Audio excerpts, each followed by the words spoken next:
Bonjour, Loïc Hugon de la société Movivolt.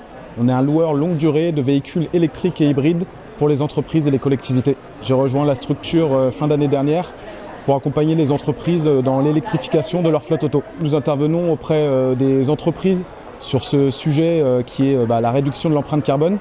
Et c'est vrai qu'avec les mesures récentes de renforcement de certaines sanctions, notamment avec la taxe du malus au poids et le calendrier du gouvernement qui doit tomber, c'est un sujet très actuel où on accompagne les entreprises finalement dans tout le projet en globalité, intégrant la partie infrastructure. Parce qu'il faut comprendre que c'est un sujet qui va toucher de manière transversale différents services, aussi bien les RH sur la partie avantages en nature, que les DAF sur la partie optimisation de la flotte, que la partie achat et direction RSE. Donc la grosse difficulté du coup pour les interlocuteurs décideurs que nous rencontrons, c'est justement de mettre tout le monde autour de la table et de définir le cap. J'ai un exemple très intéressant, en plus j'ai le droit de mentionner leur nom, c'est la société Buffalo Grill, située à Montrouge.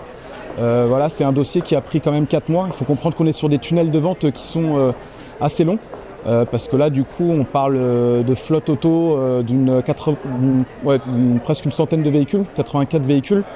Et que voilà, là, il fallait reprendre finalement le catalogue qui est la Car Policy. Et c'est un sujet quand même très sensible au sein des structures.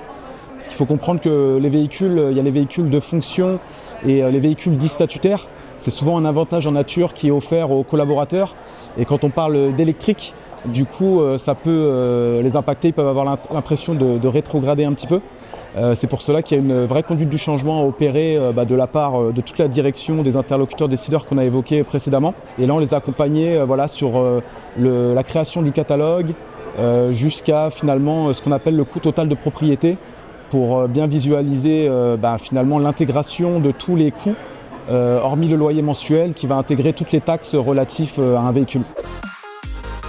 Sur les projets à venir, du coup, Movivolt, nous, on s'est développé en fait en accompagnant finalement les prestataires du dernier kilomètre, tous les partenaires des grands donneurs d'ordre dans le transport logistique qui ont des ambitions net zéro carbone pour 2030, qui les ont incités très fortement à électrifier leur flotte.